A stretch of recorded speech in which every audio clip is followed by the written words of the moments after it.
तो इस वीडियो में हम लोग बात करेंगे किसी परफेक्ट क्यूब नंबर अगर कोई लिखा हुआ है तो उसका वैल्यू हम कैसे फाइंड आउट करेंगे, उसका क्यूब रूट कैसे फाइंड आउट करेंगे। तो देखिए, उसके लिए सबसे ज़रूरी है आप बस 2-3 स्टेप याद रखिए। सबसे पहला स्टेप है, जैसे पहले मैं एग्जांपल लेके चलता हूँ। जैसे कोई नंबर आप मान लीजिए लिखा हुआ है अंडर रूट 5832, ठीक है। ये एक क्यूब रूट नंबर है, ये किसी न किसी नंबर का क्यूब जरूर होगा, ठीक है। ये मैंने जानबूझ के लिखा हुआ है। तो देखिए, सबसे पहले आपको क्या करना है, अगर आपको क्यूब रूट निकालना है तो सबसे पहले आप इस डायरेक्शन से चलना स्टार्ट कीजिए, ठीक है। अब देखिए, इसमें आपको जो सबसे पहला डिजिट दिखाई दे रहा है उसको ध्यान दीजिए, ये बहुत इंपॉर्टेंट है। अगर ये वाला पहला डिजिट अगर 2 है तो जब आप इसका क्यूब रूट निकालिए तो उसकी जगह सबसे पहले आप 8 लिख दीजिए, ठीक है। मतलब अगर 2 है तो क्यूब रूट वाला जो क्यूब रूट का जो नंबर, इस क्यूब रूट का जो नंबर आएगा उसको आप पहले प्लेस कर दीजिए 8 से, ठीक है। और ये मैं डबल साइडेड एरो लगा रहा हूं। कहने का मतलब ये है कि अगर यहाँ पे 2 है तो आप 8 लिखेंगे, और अगर 8 लिखा हुआ है तो आप 2 लिखेंगे, ठीक है। आई होप कि आपको ये बात समझ में आई होगी। ऐसे ही अगर ये पहला डिजिट आपका 3 है तो आप 7 लिखोगे, और अगर 7 है तो आप उसकी जगह पे 3 लिखोगे, ठीक है। आई होप आपको ये बात समझ में आई होगी। ये पहला स्टेप है। आगे आपको एग्जाम्पल से और अच्छे समझ में आएगा। मैंने बस ये कहा कि अगर कोई किसी क्यूब रूट नंबर का वैल्यू पता करना हो कि ये किसका क्यूब है, तो सबसे पहले आप पहले डिजिट को देखिए। अगर वहां 2 है तो 8 लिखिए आप, अगर 8 है तो 2 लिखिए आप, अगर 3 लिखा है तो 7 लिखिए आप, अगर 7 लिखा है यहाँ पे तो 3 लिखिए आप, ठीक है। इसके अलावा अगर यहाँ पे कोई भी नंबर लिखा हुआ है तो आप एज इट इज उतार दीजिए। जैसे कि मान लीजिए एक नंबर में और लिखता हूं, क्यूब रूट ऑफ, फर्ज कीजिए जैसे मैंने कोई एक नंबर लिख दिया 24389, तो ये किसी ना किसी नंबर का क्यूब रूट नंबर है, ठीक है। तो देखिए, यहाँ पे जो पहला डिजिट है वो ना तो 2 है, ना 8 है, ना 3 है, 7 है। तो जब हम इसका हम क्यूब फाइंड आउट करेंगे, क्यूब रूट फाइंड आउट करेंगे, तो यहाँ पे अगर 2 होता तो हम 8 लिखते, 8 होता तो 2 लिखते, 3 होता तो 7 लिखते, 7 होता तो 3 लिखते। चूंकि इनमें से यहाँ कोई नहीं है तो जो नंबर यहाँ पे लिखा है वही नंबर मैं यहाँ पे उतार दूंगा, ठीक है। आई होप कि आपको ये पहला स्टेप समझ में आया, ठीक है। अब आपको कुछ नहीं करना है। देखिए, स्टार्टिंग से पहले 3 डिजिट को लीजिए, 1 2 3, ठीक है, और इनको आप कैंसिल कर दीजिए। अब जो भी डिजिट्स आपके बच रहे हैं उसका nearest cube root find out कीजिए, उसका नियरेस्ट क्यूब लिखिए। तो 5 के नियरेस्ट क्यूब कौन सा है दोस्तों? तो अगर आप ध्यान दीजिए तो 1 है, क्योंकि 1 का क्यूब 1 होता है। 2 का क्यूब जो होता है वो 8 होता है, तो 8 चूंकि 5 से बड़ा है इसलिए हम 1 का क्यूब लिखेंगे। मैंने बताया कि जैसे कि नियरेस्ट क्यूब लिखा, बचे हुए नंबर का नियरेस्ट क्यूब लिखिए, तो वो होगा आपका 8। तो इस तरह से 18 जो है वो इस नंबर का क्यूब रूट है, ठीक है। मतलब अगर 18 का आप क्यूब करते हैं तो उसकी वैल्यू आपकी आएगी 5832। आई होप कि आपको ये बात समझ में आई होगी। देखिए, एक और एग्जांपल से मैं बताता हूं आपको। देखिए, जैसे कि मैंने बताया था कि अगर आपको इस संख्या की क्यूब रूट निकालना है तो यहां पहले डिजिट को ध्यान दीजिए। चूंकि ये 2 8 3 7 में से कुछ भी नहीं है तो जो नंबर है वैसे ही आप उतार दीजिए, ठीक है।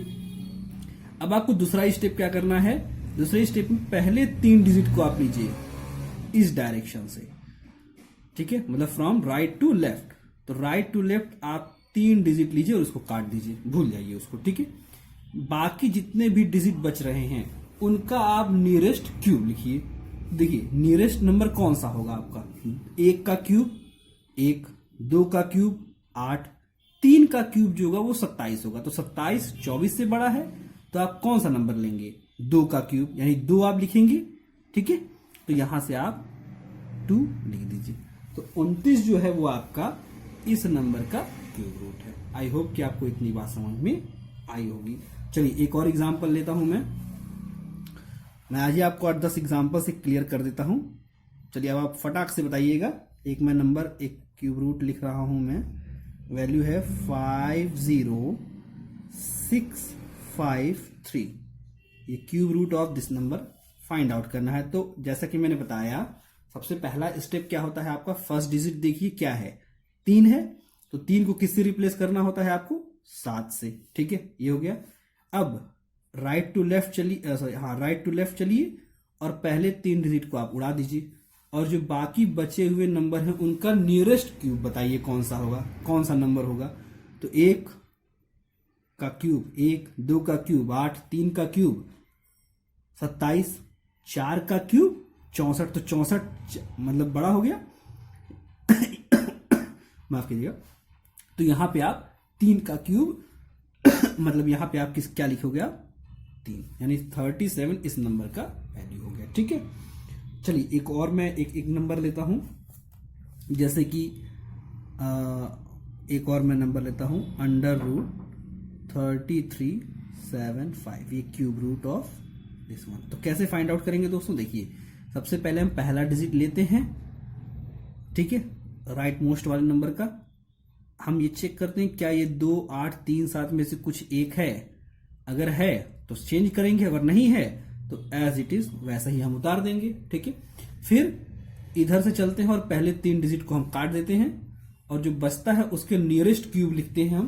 तो नियरेस्ट क्यूब नंबर कौन सा है, तो 1 का क्यूब 1, 2 का क्यूब 8, तो यानी 2 का क्यूब जो होगा वो 3 से बड़ा होगा, यानी हम 1 का क्यूब लिखेंगे, यानी 1 जो है वो लिखा जाएगा यहाँ पे। ठीक है, आई होप कि आपको इतनी बातें समझ में आई होंगी। चलिए एक बड़ा सा नंबर मैं लेता हूं आपके लिए, 5th क्वेश्चन है under root cube root of 27462 ये एक बड़ा सा नंबर मैंने लिया है, 5 डिजिट का नंबर है, 6 डिजिट का सॉरी।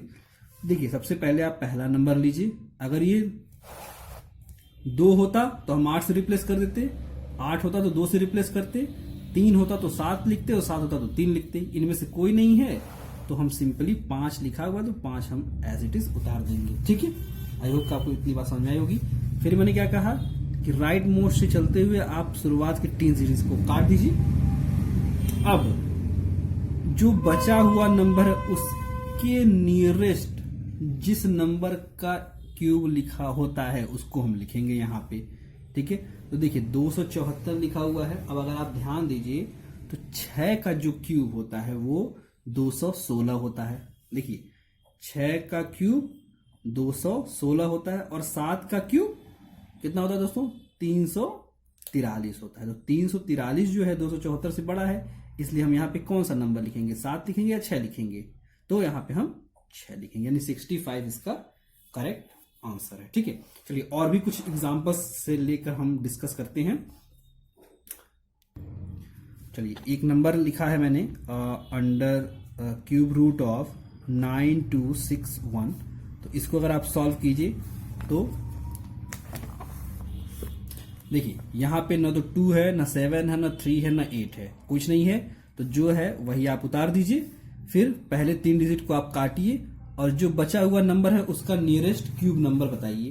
तो देखिए 1 का क्यूब 1, 1 का क्यूब 1, 2 का क्यूब 8, 3 का क्यूब कितना हो जाएगा दोस्तों, 27, यानी कि हमको क्या नंबर लिखना होगा, 2 लिखना है, तो यहाँ पे हम 2 लिख दे रहे हैं। ठीक है, आई होप आपको इतनी बात समझ में आई होगी। चलिए एक और क्वेश्चन लेता हूं मैं under root cube root of 19683। चलिए इसको सॉल्व करते हैं। तो देखिए यहाँ पे 3 है, जैसे मैंने बताया कि 3 आए तो चेंज कर दें 7 से, 7 आए तो चेंज कर दें 3 से, 2 आए तो चेंज कर दें 8 से और 8 आए तो चेंज कर दें 2 से। ठीक है, तो यहाँ पे 3 है, क्या बदला जाएगा उसको, तो 7 हो जाएगा। फिर पहले 3 डिजिट कट जाएंगे, फिर इसका नियरेस्ट वैल्यू कितना हो जाएगा आपको, 1 का वैल्यू 1, 2 का वैल्यू 8, 3 का वैल्यू 27, यानी 2 आपको यहाँ पे लिखना होगा। ठीक है, चलिए एक और वैल्यू, एक और क्वेश्चन 42875। चलिए इसका वैल्यू फाइंड आउट कीजिए। फिर से वही चीज, स्टार्टिंग में इन चारों में से कुछ नहीं है तो जो है एज इट इज हम वहीं पे उतार दे रहे हैं। ठीक है, पहले 3 डिजिट को काटिए, नियरेस्ट वैल्यू बताइए इसकी। तो नियरेस्ट क्यूब कौन सा होगा आपका 3 का क्यूब 27 और 4 का क्यूब 64, यानी यहाँ पे आपका हो जाएगा 3। आई होप कि आपको ये समझ में आ रहा होगा। ठीक है, चलिए एक और क्वेश्चन में लेता हूँ। एक बड़ा सा डिजिट हम लोग लेके चलते हैं, क्यूब रूट ऑफ 103A23। ठीक है, चलिए इसको सॉल्व करिए। अगेन आपके पास 3 है, किससे रिप्लेस होगा ये 7 से। पहले 3 डिजिट कट जाएंगे, बचे हुए जो है उनका नियरेस्ट क्यूब कौन सा होगा। तो नियरेस्ट क्यूब आपका होगा, अगर आप ध्यान दिए तो 4 का क्यूब जो होता है वो 64 होता है। और आप यहाँ पे लिख लीजिए 4 का क्यूब जो होता है वो 64 होता है, और 5 का क्यूब जो होता है वो होता है कितना दोस्तों 125। चूंकि यहाँ पे 103 है तो 125 बड़ा हो गया, यानी कौन सा नंबर हम लिखेंगे यहाँ पे 47। ठीक है, चलिए एक लास्ट मैं और लेता हूं, under root 12167 sorry cube root. ठीक है, तो अगेन देखिए फिर से वही चीज, 8 आ गया, सॉरी 7 आ गया, रिप्लेस करिए 3 से, कुछ नहीं सोचना है। पहले 3 डिजिट को उड़ा दीजिए, लास्ट के 2 डिजिट का जो जो जो नियरेस्ट क्यूब होगा कौन सा होगा। तो 3 का क्यूब होगा नहीं, 2 का क्यूब 8 होता है, तो 2 आप ले लीजिए। तो यही आपका आंसर होगा। क्लियर है? आई होप कि आपको ये चीजें समझ में आई होंगी।